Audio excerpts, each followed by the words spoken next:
The concrete dust hung in the desert air like death itself, and Scout's paws were painting crimson streaks across the rubble.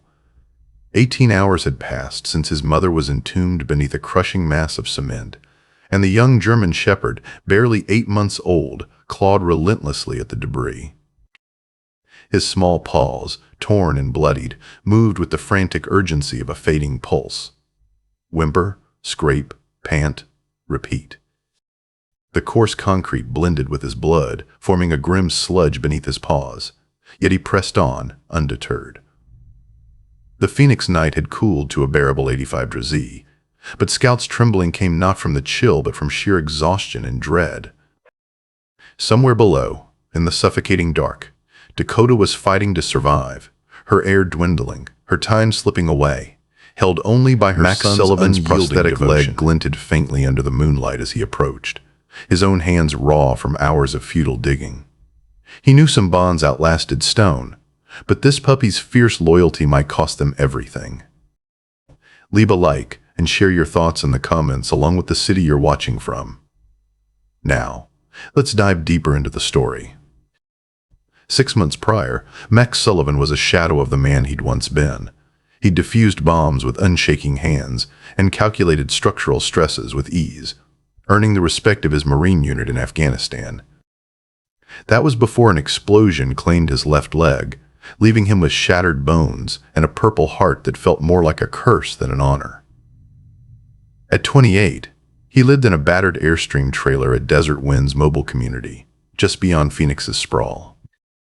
The Arizona heat was tolerable compared to Kandahar, but the quiet gnawed at him, a void where purpose once lived, worsened by the awkward stares his prosthetic drew from strangers. Dakota changed it all. The 4-year-old German shepherd, a retired police K9 from the Veteran Service Dog Program, had taken a bullet during a drug raid, ending her career. She understood pain in ways no human could. During Max's PTSD episodes, the sweats, the hyper-alertness, the guilt that crushed his chest, Dakota would nestle against him, her warmth easing the storm. 3 months after arriving, she gave birth to Scout, a single pup with her piercing amber eyes and an eerie knack for sensing Max's emotions before he could name them. The vet suggested rehoming puppies, but Max couldn't part with Scout, training him as a future service dog. Though Scout preferred chasing desert lizards to learning commands, the trio forged a fragile family in the arid wilderness. Their evenings were spent wandering abandoned construction sites on Phoenix's outskirts, half-built luxury projects stalled by economic collapse. Dakota, with her police instincts, sniffed out oddities in these concrete skeletons, while Scout bounded through them with reckless joy. Robert Bobby. Kellerman owned several of these sites, including Camelback Ridge, where they often roamed. A contractor in his mid-40s, Bobby had built a fortune on Arizona's boom years. He was always friendly, offering water and checking on Max with what seemed like real concern. "Watch yourselves out there," he'd say, his weathered face creasing. "These places aren't safe at dusk." Max appreciated the kindness in a world that often ignored veterans. Bobby even tossed him small consulting gigs, assessing foundation work-light tasks suited to Max's physical limits. That Bobby knew Dakota's canine history only deepened his apparent respect for service, whether military or canine.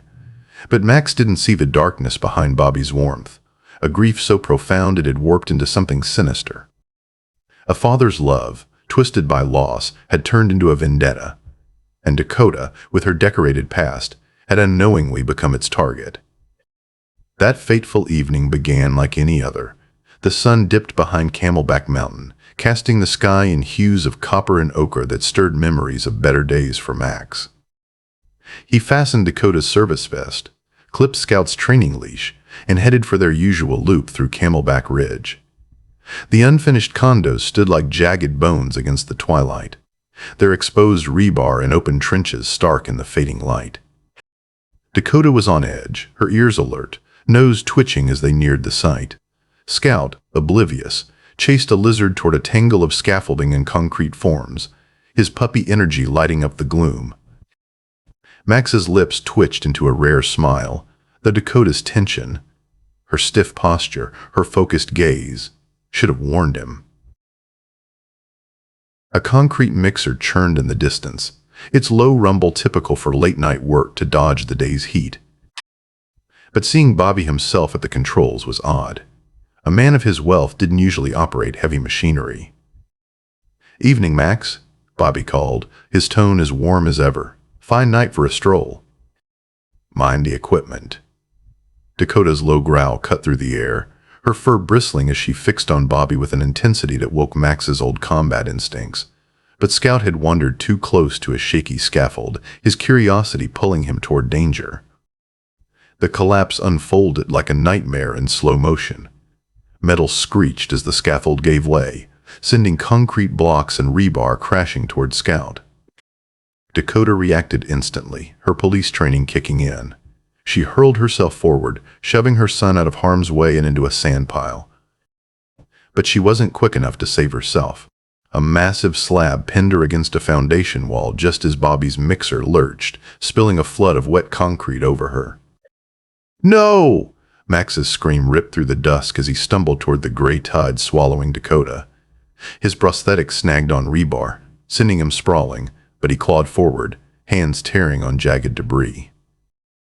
Dakota's head vanished beneath the concrete as he reached the edge, his arms plunging into the thickening sludge, searching for her. He found only cold, hardening mass. "God, no!" Bobby's voice rang with shock, or so it seemed as he radioed for help. "We need rescue crews at Camelback Ridge. Animal trapped in a pour." His words sounded frantic, but something in his tone felt off to Max.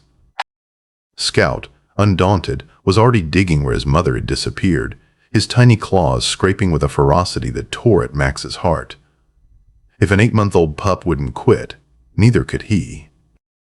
Bobby announced the fire department's arrival, but his words carried a strange finality. "I've seen this before, Max," he said. "Once concrete sets, it's over."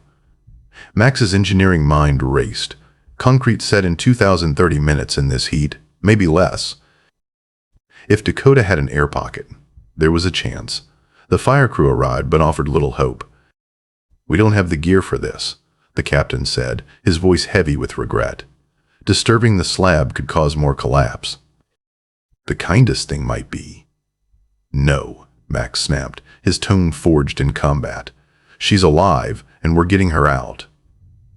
The night became a grueling ordeal, lit by floodlights and marked by the fire crew's retreat after citing risks and liabilities. Bobby lingered, offering water but no real help, his presence increasingly unsettling.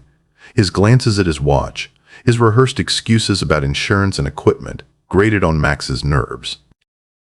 Then Elena Martinez appeared, a mobile vet drawn by scanner chatter. Her van held advanced gear, and her questions about Dakota's condition hinted at expertise beyond animal care. "I've seen concrete entrapments," she said, kneeling beside Scout, who hadn't left his mother's spot. "There's often an air pocket." "She's smart." She'd positioned herself to survive. Scout's digging suddenly paid off. Elena pressed her ear to the concrete and heard faint scratching, rhythmic, deliberate. "It's Morse code," she said, stunned. "SOS." Dakota was alive, signaling her presence. Max tapped a response, his heart pounding. A police dog trained for rescue, she was fighting to be found. Bobby's reaction was wrong. Disappointment, not relief, flickered across his face. "You're risking a collapse," he warned, his tone too smooth. "You could kill her," Oena countered with a plan. "I've got ground-penetrating radar," she said, retrieving a device too advanced for a typical vet. As she scanned, Max watched Bobby, whose knowledge of the accident seemed too precise, his arguments too polished. "You lost a dog, didn't you?" Bobby said, sitting beside Max. "German Shepherd, like yours. Smartest animal I ever knew. Losing him still haunts me. Sometimes letting go is kinder." The words chilled Max, hinting at a deeper motive. Elena's radar confirmed a cavity, 3 feet by 2, 4 feet down, with movement inside. Scout's digging intensified, but Bobby's phone rang, its ringtone the mournful notes of taps. Dakota's scratching stopped, and Max's gut twisted. Something was terribly wrong. Elena's glance confirmed his fear. This was no accident. The hours that followed were a battle against time and concrete.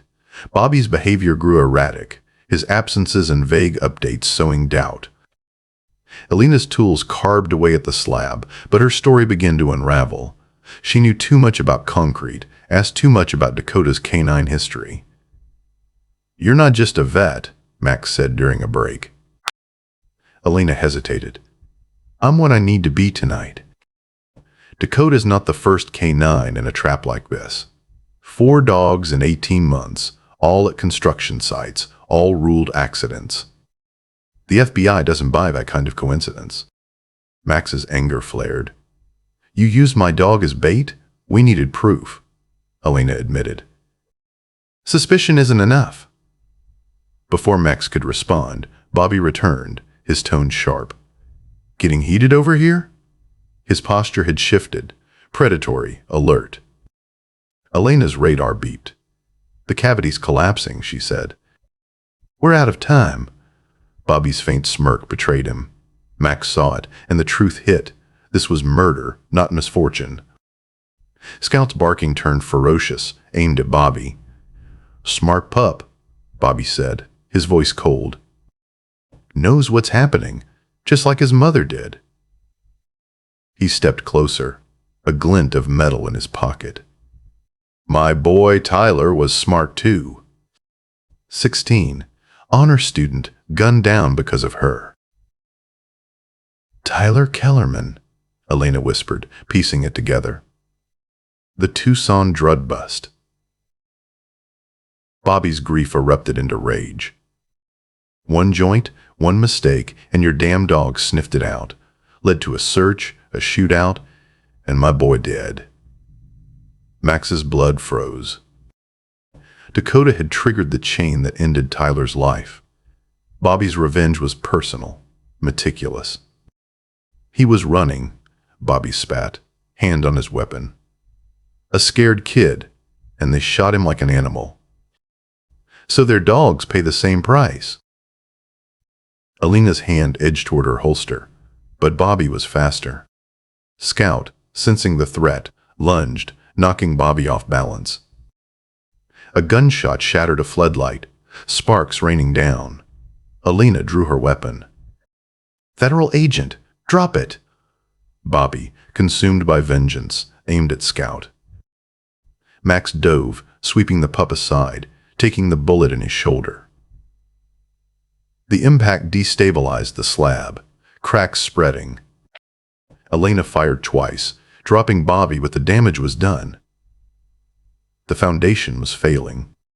Max, bleeding, revealed a secret. "I designed this site before Afghanistan. There's a maintenance tunnel emergency access to the storm drains." Elena's hope surged. "Why didn't you say so?" "I wasn't sure Bobby hadn't sabotaged it," Max admitted. "But it's our only shot." Scout, driven by instinct, squeezed into the tunnel before they could stop him, racing toward his mother.